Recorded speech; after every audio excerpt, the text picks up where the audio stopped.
Quran, and that any translation to any language will never be literal, because it can never be translated from one language to another. That's how language works. So does that mean there's no true interpretation? exactly, there is no true interpretation, which is why when we're taught in Islam, there are different types of Muslims. Everything is based on your intention. That's the fundamental rule of Islam. It's called a niyyah. So say what. So I just stood up and I'm getting in an argument with some young lads, and I said to them, okay, they said it doesn't say in the Quran to beat your wife, yeah? And I said, but I've read it does. Yeah? So when you've got the Quran there, can we have a look at it?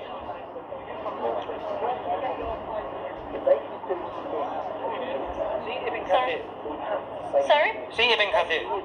Yeah. Yeah?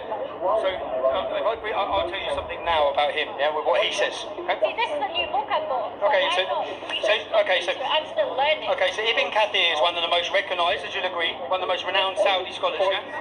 I can't comment on that, I don't know anything about. Okay. Well, what he says the word mischief. Yeah? His interpretation of what mischief means is not believing in Allah. Yeah? Now, if you take that... That's his interpretation. Okay, but he's very recognised, yeah? So if he believes that mischief means not believing in Allah, yeah? Then those who cause mischief in the lands, which is what Lee Rigby's killer, when he killed Lee Rigby, he held up 55 verses from the Quran, he gave them to a woman, yeah? And he said, these are the verses that forced me to do it. Now those verses spoke about causing mischief.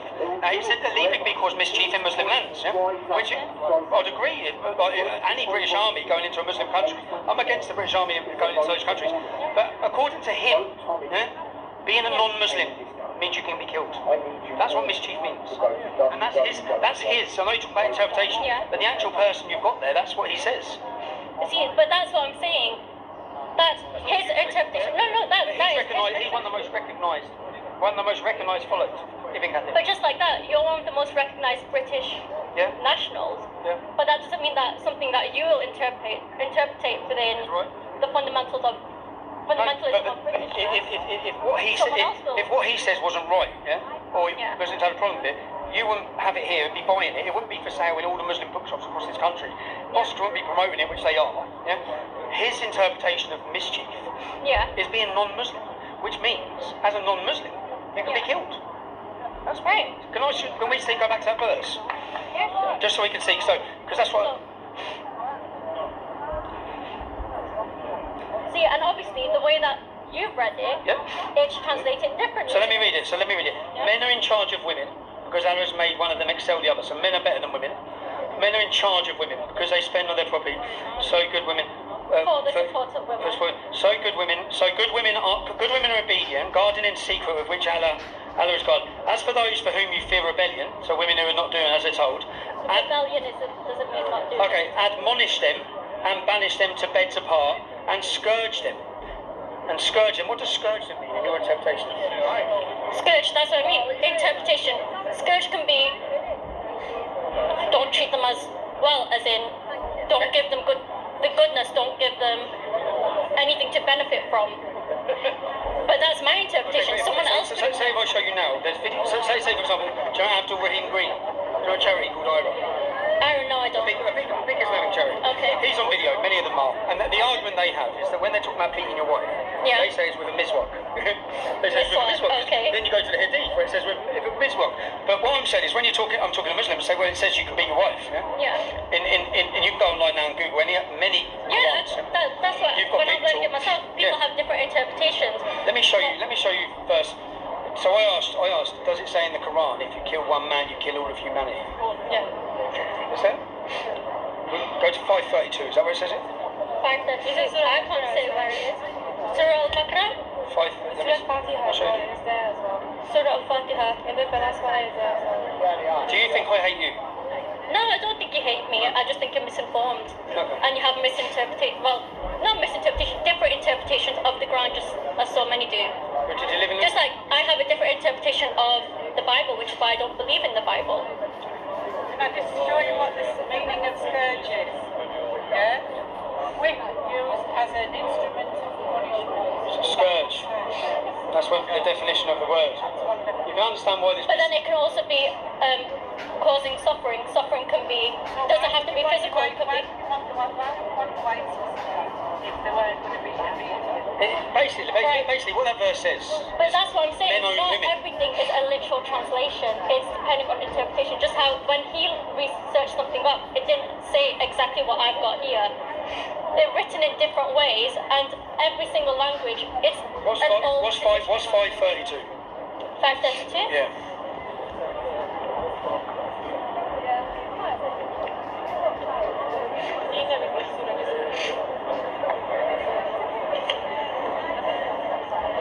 Because we hear regularly quoted. 532. For that cause we Discreet the children of Israel. Whoever kills a human being, but other than murder or corruption in the earth, it shall be as if he had killed all mankind. Who saves the life of one, it shall be as our messengers came unto the world with clear The proofs of Allah. So what's five? So you read that, yeah, and that sounds great, doesn't it? Yeah, it does. Right? Now read 530. Now read the next verse. The only reward for those who make war upon Allah and His Messenger and strive after corruption in the land. So corruption is mischief. Yeah. Now this man here. Yeah. Right, keep reading. So corruption is mischief will be that they will be killed and crucified, or have their hands and feet, alternative sides cut off, or they will be expelled out of the land. Yeah. So basically, if you kill a man, you kill all of humanity, unless they cause mischief, and then you can kill them, murder them, butcher them, expel them. And actually, this book, which is just insane that you're holding it, it's actually him who gives you, and I can show you that now, him that gives you the interpretation of what mischief and corruption is. And he specifically says mischief and corruption means not believing in Allah. I don't believe in Allah. So am I causing mischief? So according to that there, I can be killed. Now you're not taking that, yeah? That's great, yeah? You're not taking it, and in fact, the majority of Muslims are not taking that. But Leaving Peace Killer did, yeah? He specifically told us why he done it, yeah? Yeah. Same as Salman Abedi, same as all these people. Now, actually, not just one or two, we're talking about hundreds and thousands. 2,000 young men have gone out and fought for ISIS. Yeah. They're taking a different interpretation of that. So am I wrong? Yeah, to read this, and I've researched all of it. I've read that. I've read Ibn Ishaq's biography of Muhammad. Yeah. I've sat and read and studied all of it, and I'm coming to the conclusion that hold on, even if you don't take it like that, yeah, there's still a massive problem here, a massive problem that we need to stop. From my point of view, I'm looking at it thinking this is scary. Yeah, we've got books that are telling people to kill people. I'll show you now, yeah, Ibn Ishaq, because. Can I just butt in? You know how you're saying mischief? Here it says Corruption. make war upon Allah after corruption. So look, After corruption in the land. yeah, and it is. So basically. But then again, war and corruption, it's still again, it's not. There is nothing literally saying this is corruption, this is Yeah, can you come war. around here? Is that right? Sorry. I'll show you now. Look. The meaning of mischief. Yeah. Go to this. This is his tasfir. Yeah. And he is the one the most recognised, which is probably why you're reading it. One of the most recognised across the world, yeah? Now, in the tasfir, the meaning of mischief, look, when it says that do not make mischief, they say, yeah, do not make mischief. You understand why I... So, don't... No, I don't know why you would fear it. But the reality is that there's genuine. It's not like I haven't researched and found these issues. And I'm like, hold on. And it's not like if Lee Rigby's killer hadn't done that, if we hadn't seen all this terrorism, it's not like I'm just picking fault. I'm looking. When Lee Rigby's killer done that, he gave a woman 55 verses. And I watched him in court, Yeah. and I spoke to his brother, who's a convert as well, after the case. Because his argument, when he got told the judge said words to him like, you're betraying Islam, and he lost the head, yeah? Because in his head, he's following that to the word. And what he's done is just, because Lee Rigby went and caused mischief.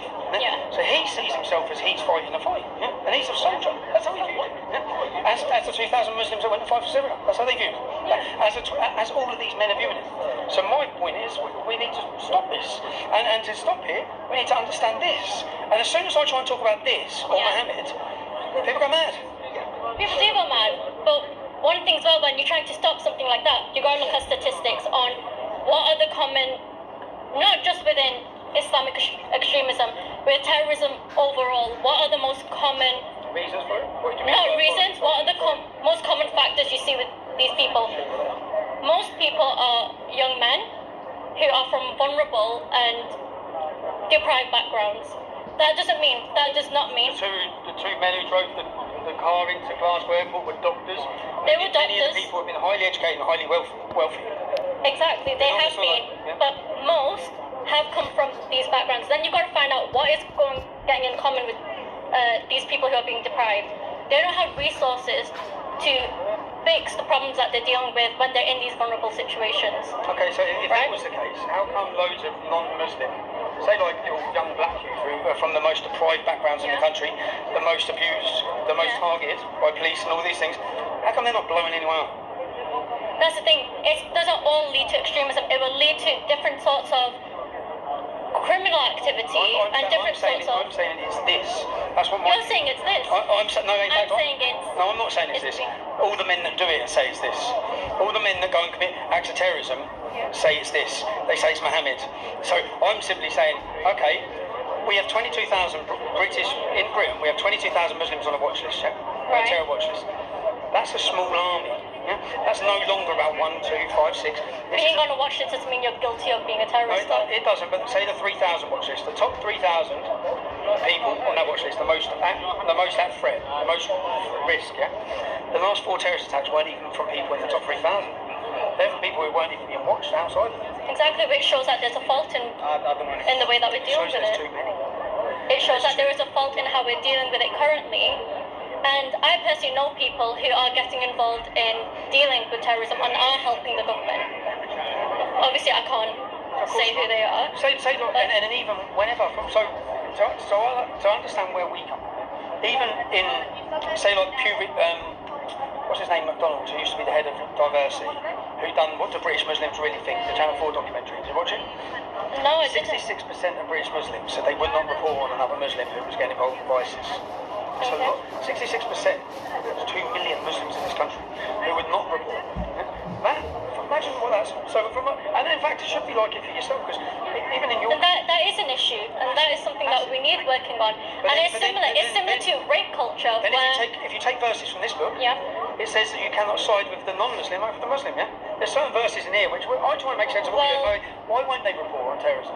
Well, because they're kafar. But then it also kind of counteracts with where if you're helping one human, it's like you help the whole of humanity. That doesn't exclude anyone who's non-Muslim. Yeah, but the next verse does, doesn't it? 533 does. But then again, that comes back to interpretation, because that's talking about war and people who are corrupt. His interpretation. That's his interpretation. But that doesn't mean that's the most recognised in the world. If it wasn't recognised, if that was a front. I know nothing about him. That's the thing. I'm not picking this because of him. I'm picking this because. Why are you picking this? Because I want to learn. I want to see what's going on. Like, I'm carrying 2 books. I'm not carrying one like, oh, that's the one I'm going to follow. Oh, no. I'm just saying that. It's research. That's what it is. It's like any sort of... research. Research. Yeah, but look here. Most of the people here are college students. They're going to college. Anything that they have to look up, they're referencing. They're finding out so many pieces of evidence. Just like us Muslims do. When we're at mosque, we look at different books. We look at the Quran. We look at all these different books that different people have written. But we never say that the people that have written this book are the perfect examples to look for interpretations. Where's that other fella? Why can't you just talk like that? My man just kept on. Teenage boys. Yeah, that's it. I get it anyway, because I was exactly the same. But vote Labour up here, it's always been doing your dad said. Who would you vote for? Yeah, who would you vote for on May 21st? I can't vote. You can't vote. That's the thing. That's what also makes a huge issue in this community, is that so many people, I'm 19, so many people here can't vote. So that means not everyone that lives here is being represented. Well, we're silent. From everyone, the reception I've received in this town, I've been to towns all over for the last week, I'm going to continue to. I get an amazing reception. Okay. An amazing reception. So that should send a message to people, especially on censorship, on the issues I talk about. And I don't hate this. Some of the best lads I met growing up in Luton were Muslim. Did you say you lived in Luton? Yeah, I lived in Luton. Where do you live? I lived near Dunstable. Oh, did you? Our Luton, nice. But near the Saints area. Near Trilla School? Yeah, near that. Yeah. You know where Kingsway is? Yeah, Kingsway. Yeah, my friend lives there. Okay. Brothers. Muslim brothers. Razwan, Imran. Right. Family of them. Asma. My family are there. Your family are there? Yeah. They'll know their family. The Asma. They were my best friend. He died, I couldn't even go to his funeral because of my beliefs. Not because of my beliefs, because a lot of the Muslims would be upset. I didn't hate him, I loved him. Yeah. But I dislike this. I mean, I hate you, I dislike this. You dislike this, you've got every right to dislike it. But then spreading the hate What hate? within That's the thing, but when you speak about specific verses, give your interpretation of it, you're pointing it at us Muslims and saying that these are your actions that are spreading these beliefs. But they're the beliefs that you've interpreted, not us. No. These beliefs. But they're the beliefs that you've interpreted, not us. No, they're not. They're the views that the Muslims who are killing people and murdering people have interpreted. That's what they've interpreted, but that's another issue that we need to be working on. I'm not the one spreading the hate, it's them. I'm talking about what they're doing. So I'm talking about, they've just killed someone, they've said it. But if you want to counteract their actions, you can be saying, this is what they're believing. Doesn't mean I believe it. This is what they are believing. How can we prevent other young youths from believing these same things? Look at who it is that they're radicalizing, who is it that they're recruiting. Muslim youth, but then you have, but just like how Muslims are being hated now. Did you say your mother was Irish? Just like exactly the Irish, quite a while back, like everyone knows the Irish weren't looked at great either. They were called terrorists. They were blamed for so many of the IRA events. Yeah, your mum used to go to the airport. But I wouldn't call your mum. I wouldn't say that your mum is. But because of that, that didn't radicalise me to go and blow shit up. That didn't, hearing these stories, because we hear all this all the time, that the reason this is because of the way the police are acting, and look, we always get told you're further going to radicalise. How many people are still blowing stuff up because their parents got bad treatment? Yeah. No one. But then we're told this constantly from the Islamic community. Oh, you'll further radicalise people if you do that, you'll upset, and if you radicalise them, they'll get angry and then they'll go and blow stuff up. It's like, what? Right, okay, I'm not gonna say you're further radicalizing them. But I'm saying if you do want to help them out, don't push these vulnerable people away. Pull them in, see what is it that's making you interpret it this way. Be an aid for them rather than Shamina Begum. Pardon? Shamina Begum. Shamima Begum. Yep. Yeah. Should we let her back? Personally, I feel like once you've done the damage, it's been done. Whatever the government are communicating with her. Yes or no, should we let her back? It's not as simple as that. It is. No, it very much She made isn't. suicide vests. She went and joined a foreign ideology and a foreign war against us and what we live for and stand for. She went and signed up for the opposition. She committed treason. She done all these things. Should we let her back? Best way. You seem like a lovely young girl.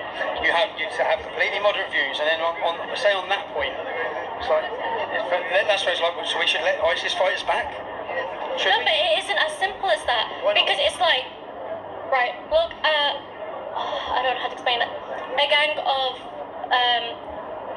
a drug gang, right?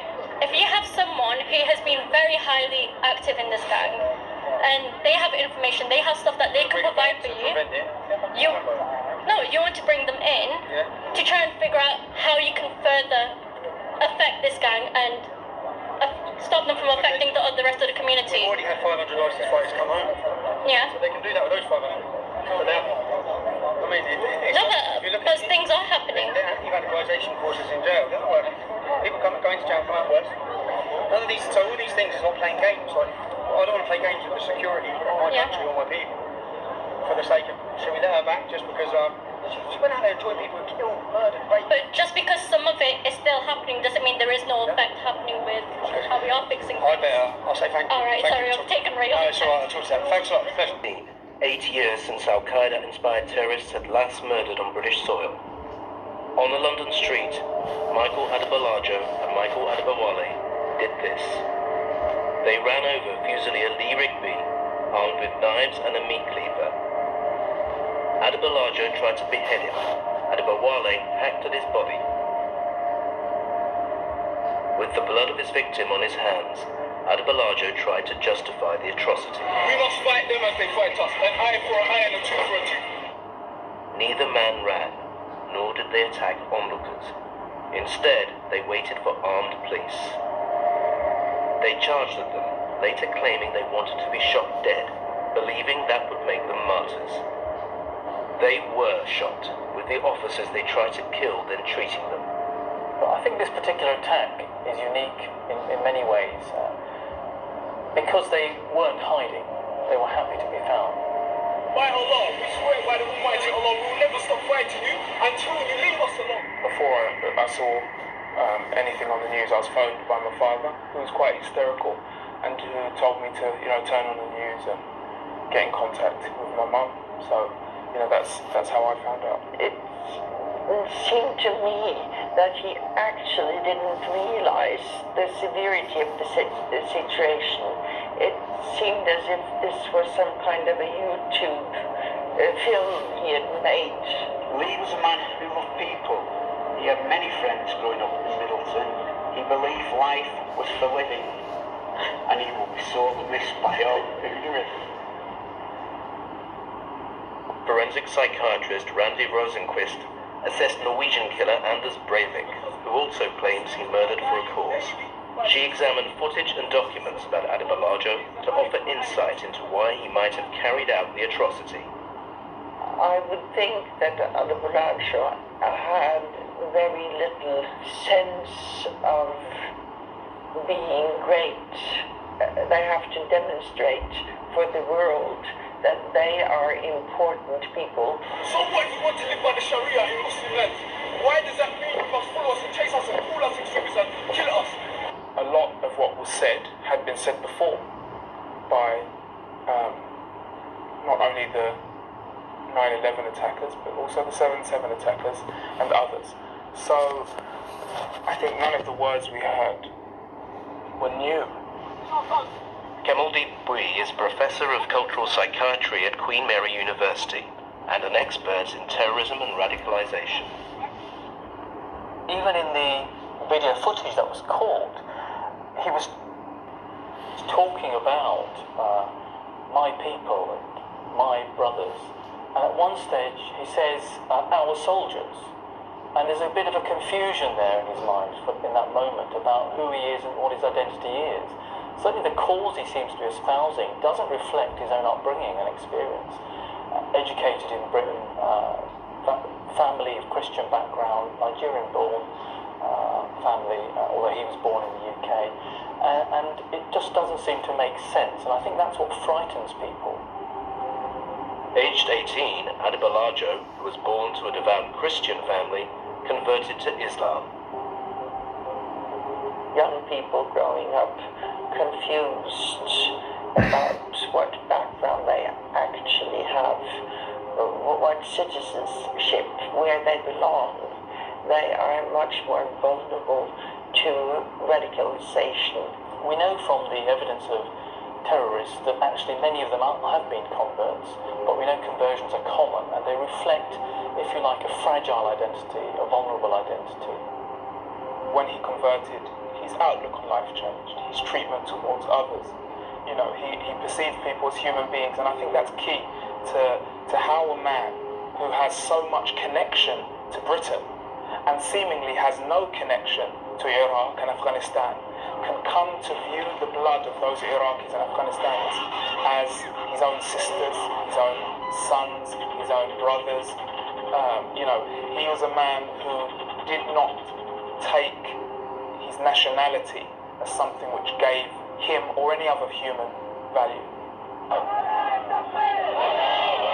Some people convert more to be part of a smaller subgroup, more to demonstrate towards others that they're not any longer one of them, more to be unique and do something radical.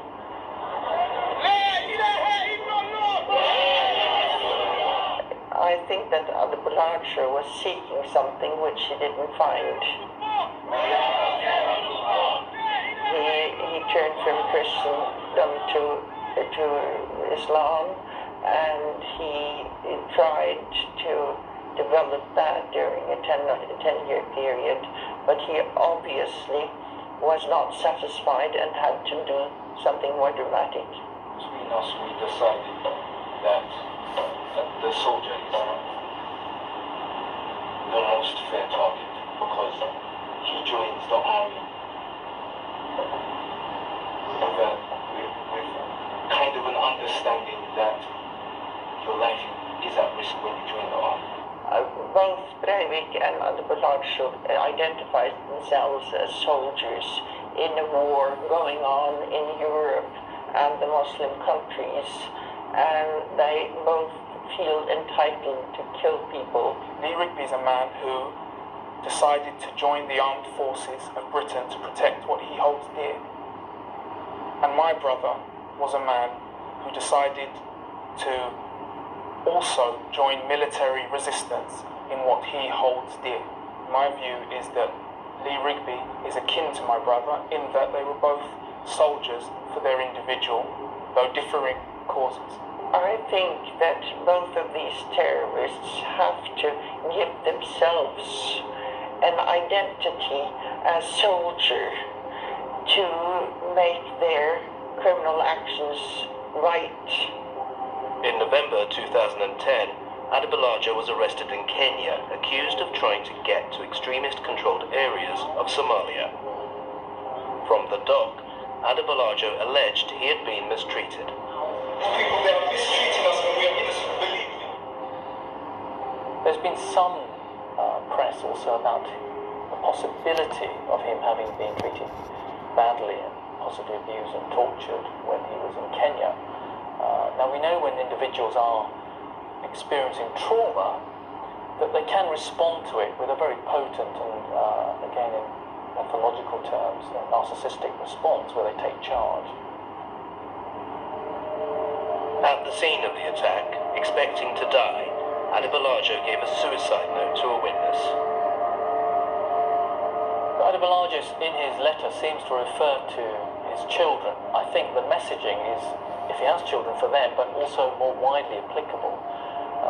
Maybe he knew this letter would be more widely available, but he seems to be urging his children more broadly to become involved in the fight, to be prepared, even to beware of those closest to them, to walk away from them. Now that's very interesting, because that's very common in terrorism and in radicalisation, where individuals have to leave good influences, benevolent influences, in order to become part of a new in-group with a more potent sense of identity.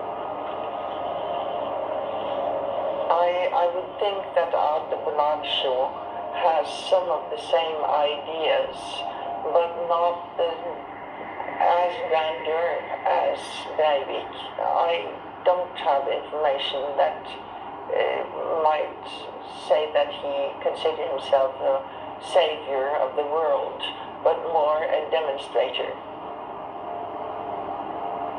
Are you proud of your brother? In that he is a Muslim and that he sought to please Allah by fighting in his cause and dying in his cause, then to this extent, yes. Do you love your brother more or less than you did, say, 1 year ago? I love him more.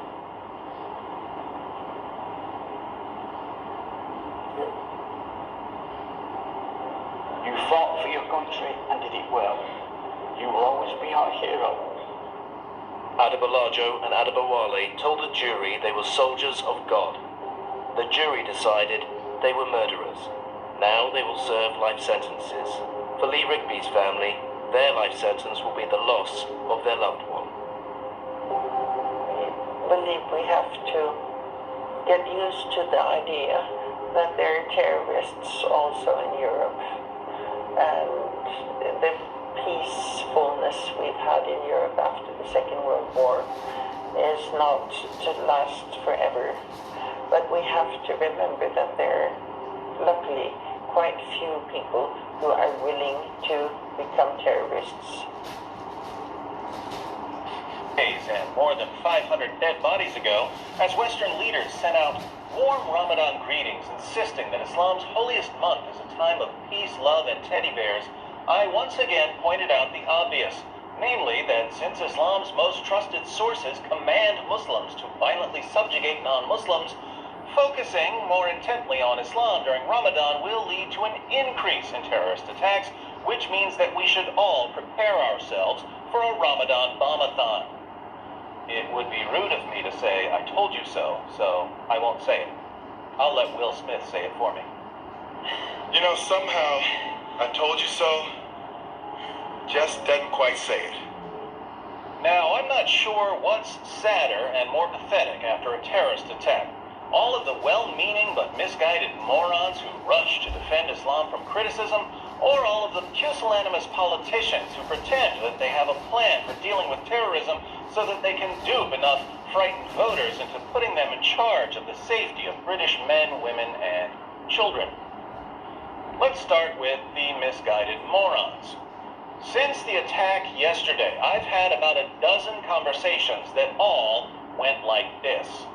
Just so everyone knows, the London Bridge attack has nothing to do with Islam, because Islam condemns violence and terrorism. Actually, Muhammad said that the entire world would be dominated by Sharia, that he was commanded to fight people until they convert to Islam, and that the path to victory is terror. But you shouldn't judge an entire religion by the actions of a few people. Actually, I judge religions based on what they teach. That's why I told you what Islam teaches. But it doesn't teach that at all. Yes, it does. Here are the sources. You're taking those quotes out of context. No, I'm not. Here's the context. But there's violence in the Bible, too. Happy to discuss the Bible when it's relevant, but it has nothing to do with the attack that just took place. What about Westboro Baptist Church, then? A church that protests soldiers' funerals? How's that supposed to help you defend your false and idiotic claim that Islam condemns violence and terrorism? You're obviously just a racist and a bigot, and there's no point in talking to racist bigots. These people eventually get to look back at their lives and realize that they couldn't think of anything better to do with their time than defend an ideology that calls for the violent subjugation of their friends and family, the systematic oppression of women, the execution of apostates, and so on. By definition, that makes them morons. What about the pusillanimous politicians? We've got politicians trying to sound like they're going to be tough on terror, even as their words conclusively demonstrate that they're only going to make things worse. For instance, British Prime Minister Theresa May, a woman who banned Robert Spencer and Pamela Geller from Great Britain for being too critical of Sharia, reassured frightened voters after the recent attacks by maintaining that the British government will finally confront the ideology of terrorists. Since an election's coming up, she even dropped the I-bomb. While the recent attacks are not connected by common networks, they are connected in one important sense. They are bound together by the single evil ideology of Islamist extremism that preaches hatred, sows division, and promotes sectarianism. She goes so far as British values are... It will only be defeated when we turn people's minds away from this violence and make them understand that our values, pluralistic British values, are superior to anything offered by the preachers and supporters of hate. Here we see the breakdown of the European multiculturalist fantasy. For years, Europeans have been spoon-fed the half-baked idea that no culture is better than any other culture, and therefore that it makes no sense for people to abandon their culture in favor of a better culture. But jihad has forced even British leaders to recognize that all cultures are not created equal. So, the British government is finally going to confront the ideology of jihadis and their preachers, right? Wrong, because Theresa May still doesn't know what that ideology is. It is an ideology that is a perversion of Islam and a perversion of the truth. Let me see if I understand. In the Quran, Allah says, "Fight those who do not believe in Allah. O Prophet, strive hard against the unbelievers and the hypocrites and be unyielding to them. Surely Allah has bought of the believers their persons and their property for this, that they shall have the garden. They fight in Allah's way, so they slay and are slain. O you who believe, fight those of the unbelievers who are near to you and let them find in you hardness. Muhammad is the messenger of Allah, and those who are with him are severe against disbelievers and merciful among themselves." In the Hadith, Muhammad declares, I have been commanded to fight the people until they bear witness that none has the right to be worshipped but Allah, and believe in me and that which I have brought. By him in whose hands my soul is, I would love to be martyred in Allah's cause, and then come back to life, and then get martyred, and then come back to life again, and then get martyred, and then come back to life again, and then get martyred. I have been made victorious with terror. Are jihad and martyrdom a perversion of Islam? If they are, then Islam was perverted from the very beginning. So, Theresa May still has no clue what she's confronting, and she's the one laying out the plan for dealing with something of which she's thoroughly ignorant. And what's her magnificent plan? Crack down on online extremism. We need to work with allied democratic governments to reach international agreements that regulate cyberspace to prevent the spread of extremist and terrorism planning. And we need to do everything we can at home to reduce the risks of extremism online. While it would be wonderful to do something about online radicalization, we have to wonder, who gets to define what qualifies as extremism? Will the governments that shut down online extremism also be the ones that define extremism? I'm asking because, if you recall, Theresa May banned Robert Spencer and Pamela Geller from Great Britain as extremists because they're outspoken critics of Sharia. Now, if they're extremists, then so am I.